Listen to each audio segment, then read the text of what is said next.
Oi, terceiro ano. Então a gente não tinha se visto ainda, né? O professor vai se apresentar no primeiro momento. Então o professor é o Fábio. Eu não sei, vocês acham que a maioria de repente já viu o professor por lá, né? No Paraíso, dando aula, de repente já dei aula para vocês em outros momentos. Então agora eu estou substituindo o professor Egídio, tá? Então é o seguinte, é, como a gente ainda não tinha se falado e toda essa questão, também é novidade para o professor fazer isso via online, né? Via vídeos, mas a gente vai tentar fazer da maneira melhor para que todos consigam, pelo menos, estar em contato com o conteúdo que vocês deveriam estar aprendendo em sala, presencialmente. Como não é possível, a gente faz esse bate-bola aí, né? De encaminhar atividades e vocês responderem via WhatsApp ou via Classroom, né? E o professor escolheu, eu poderia estar fazendo uma chamada no Google Meet, né? E ao vivo, mas provavelmente muitos trabalham, né? E então ou faria de noite, que está todo mundo em casa, ou fazer assim, já gravado, para que vocês possam ter o acesso ao vídeo depois e repetir ele quantas vezes vocês precisarem, pausar ele se vocês precisarem. Opa, peraí, o que o professor falou? Então vocês podem voltar e ouvir de novo. Então por isso o professor escolheu fazer um vídeo gravado e enviar para vocês o link aqui pelo YouTube, tá? Então quando eu acessei as atividades que o professor Gide tinha enviado para vocês, eu vi que ele tinha pedido para vocês lerem o capítulo, né? Até porque história, geografia, ciências, essas disciplinas mais sociais, assim, mais teóricas, precisam de fato leituras, né?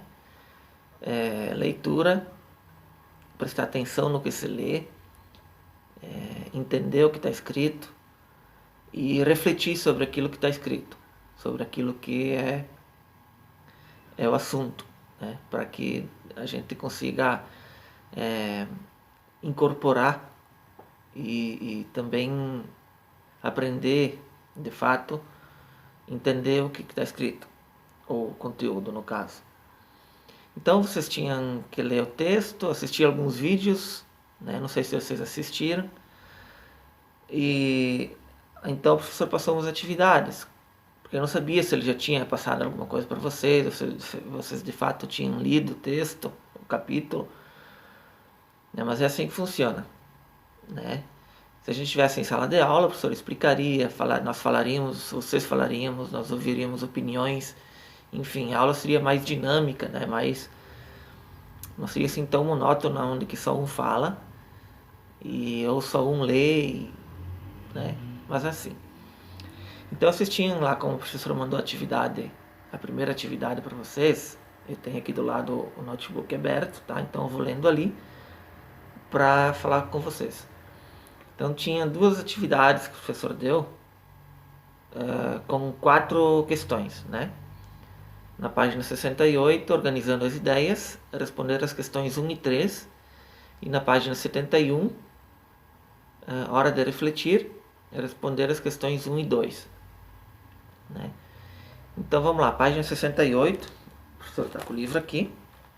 Vocês tinham lá a questão 1, que até a década de 1930 o Brasil foi um dos principais destinos dos imigrantes, com várias partes do mundo, para explicar as transformações culturais observadas no Brasil em decorrência da imigração. Então a gente sabia que o Brasil era essencialmente negro na época, todos escravos oriundos da África. E qual seria o choque cultural, né, que estava acontecendo no Brasil quando vem mais imigrantes europeus, brancos, né, alemães, italianos, espanhóis, portugueses, poloneses, franceses, holandeses, enfim, toda essa questão mais branca, né, que eles queriam, de certa forma, brancalizar o país. E de que maneira o imigrante, quando chegou no Brasil, se relacionou com os negros africanos, né? Então essa questão você deveria estar explicando, tá? Assim, o professor tem uma metodologia que o professor não dá resposta, porque não existe uma resposta certa, existem várias. A minha concepção em história é essa: vocês entendem de um jeito, um aluno entende de outro jeito, o outro aluno entende de outro jeito, um outro professor entende de outro jeito. As pessoas são diferentes umas das outras, elas entendem de maneiras diferentes as coisas. Então o professor vai respeitar isso, tá? Vocês devem ter respondido de diversas maneiras, alguns me enviaram, tá? Então eu acredito que quem não me enviou pode me enviar, ou de preferência pelo Classroom, tá? Coloquem lá que o professor lê lá, senão vai encher minha caixa de meu celular de arquivos e vai travar, tá? Então se vocês leram o conteúdo, vocês souberam responder sem problema nenhum, né? Lógico que existe uma coerência, né? Vocês têm que escrever sobre o que pede a questão. Não adianta vocês lerem um livro sobre um texto, né, sobre gatos, vamos dizer assim, e depois responder lá sobre vacas, porcos, enfim. Não, né? Tem que ter a coerência, vai falar sobre gatos. E cada um tem uma visão diferente sobre isso, tá? Então, não fiquem preocupados em saber certinho qual é a resposta. Não, a resposta de vocês é certa, né? Vocês vão ter que, digamos assim, o professor quer que vocês defendam a resposta de vocês. Entendam, escrevam e defendam. Pensem com vocês mesmos. Por que eu escrevi essa resposta? É isso que eu entendi? Vocês leem a resposta de vocês. Se a resposta de vocês for compatível, for coerente com a pergunta e com o texto, não é o professor que vai avaliar e vai julgar vocês, tá? E a outra questão, número 3, era sobre dois acontecimentos, os 18 do Forte e a Coluna Prestes, né? Explicar o que foram esses dois movimentos históricos, né?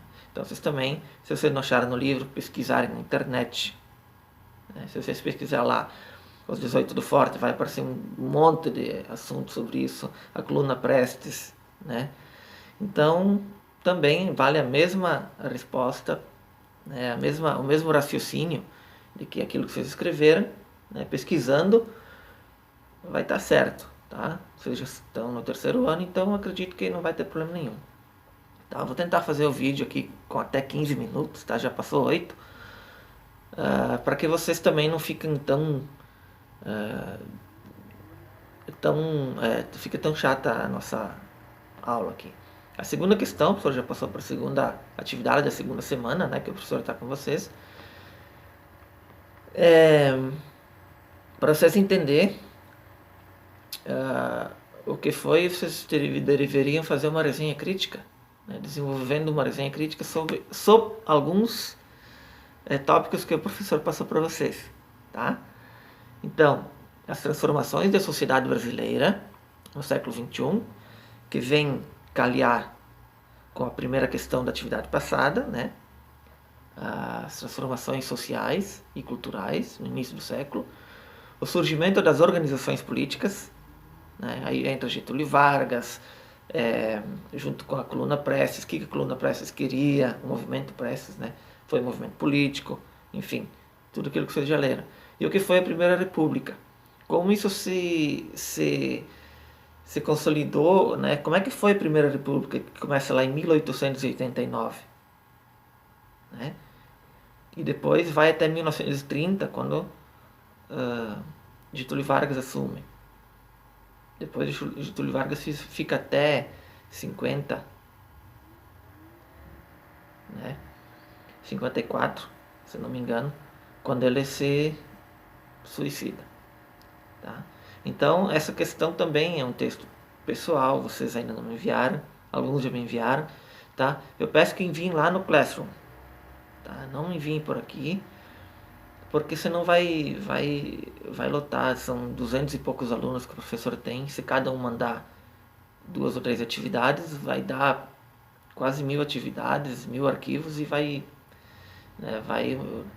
o celular do professor vai trancar, tá bom?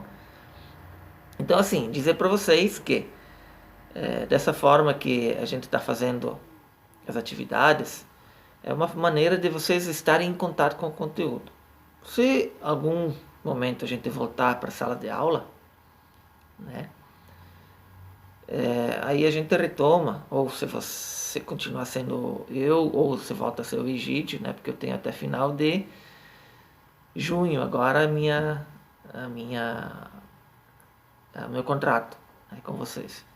Então, como vocês é o terceiro ano, vocês já estão andando com as próprias pernas, é diferente do sexto ano, isso vocês sabem muito bem. No sexto ano a gente tem que dar mastigadinho lá bem certinho, explicar 457 vezes, né? Porque eles não estão acostumados com isso, né? Mas vocês já estão no terceiro ano, já estão saindo para uma faculdade, você já tem que estar meio preparado para, assim, independentes, né? É o mínimo que o professor deve exigir de vocês. Independência intelectual, ok? Então, a gente vai continuar assim. Essa semana o professor não passou atividade, né? Conforme eu tinha falado, para também não encher muito vocês devem ter muita atividade de muitas outras disciplinas. O professor também tem um monte de coisa para fazer e corrigir, tem um monte de coisa atrasada. Então a gente também, essa questão online sobrecarrega. Queira ou não, às vezes dá mais serviço do que presencialmente. Porque tu vai lá na sala de aula, faz a atividade lá, já corrige, já termina tudo lá na sala de aula e não fica tema, não fica nada nenhuma pendência para a próxima aula. Então, assim como é online, a gente dá um tempo, uma semana para vocês fazerem, daí vocês retornam, a gente corrige, daí eu tenho que corrigir com vocês. É assim que funciona, tá? Então, essa semana não tem atividade, né? A gente só para rever de fato essas questões que foram feitas e o professor também falar um pouquinho com vocês, tá? Estamos com 12 minutos, tá? Espero que vocês consigam aproveitar. Não deixem de ler, né? Sempre que vocês tiverem um tempinho, leiam os assuntos, não só de história, mas leiam os assuntos. Claro que vocês, eu acredito que devem estar bastante em cima disso, né? Tem todo dia uma coisa nova que vocês recebem de várias disciplinas, né? Mas assim, não desista, né? Não é fácil nem para o professor nem para o aluno, mas a gente tem que manter contato com a disciplina, com o conteúdo, para que ninguém saia perdendo, né? Para que o ano letivo também não se perca. Já pensou ano que vem vocês têm que repetir o terceiro ano, enquanto vocês podiam estar formados, né? Então a gente mantém contato com a disciplina, com o conteúdo, para que o ano letivo não se anule, né? E vamos se cuidar, né? Porque essa pandemia está recém começando no Brasil, tá? Cada dia aumenta exponencialmente o número de mortos, já foi para mais de 1000 número de mortos por dia, tá? E se a gente lê os relatos aí de quem pega, de quem já passou e se salvou, é triste, é dolorido, é sofrimento, né? Sem contar que a gente pode passar para o pai, para a mãe, para o avô, para a avó, e eles são idade de risco, podem não se salvar, como nós, né? Então, semana que vem o professor faz um novo vídeo, envia para vocês, sempre o máximo de 15 minutos, vou tentar, para que não fique assim uma coisa chata e maçante, né? E a gente consiga assistir tudo e olhar tudo. Joia? Me enviem lá no Classroom as questões e as notas de vocês, não se preocupe que tá tudo certinho, tá bom? Boa semana e até semana que vem. Provavelmente o professor vai dar alguma atividade, a gente vai iniciar um conteúdo novo, tá? Mas para isso eu preciso que vocês me enviem essas duas questões, essas duas semanas de exercício para mim. Valeu? Até então, depois. Até mais.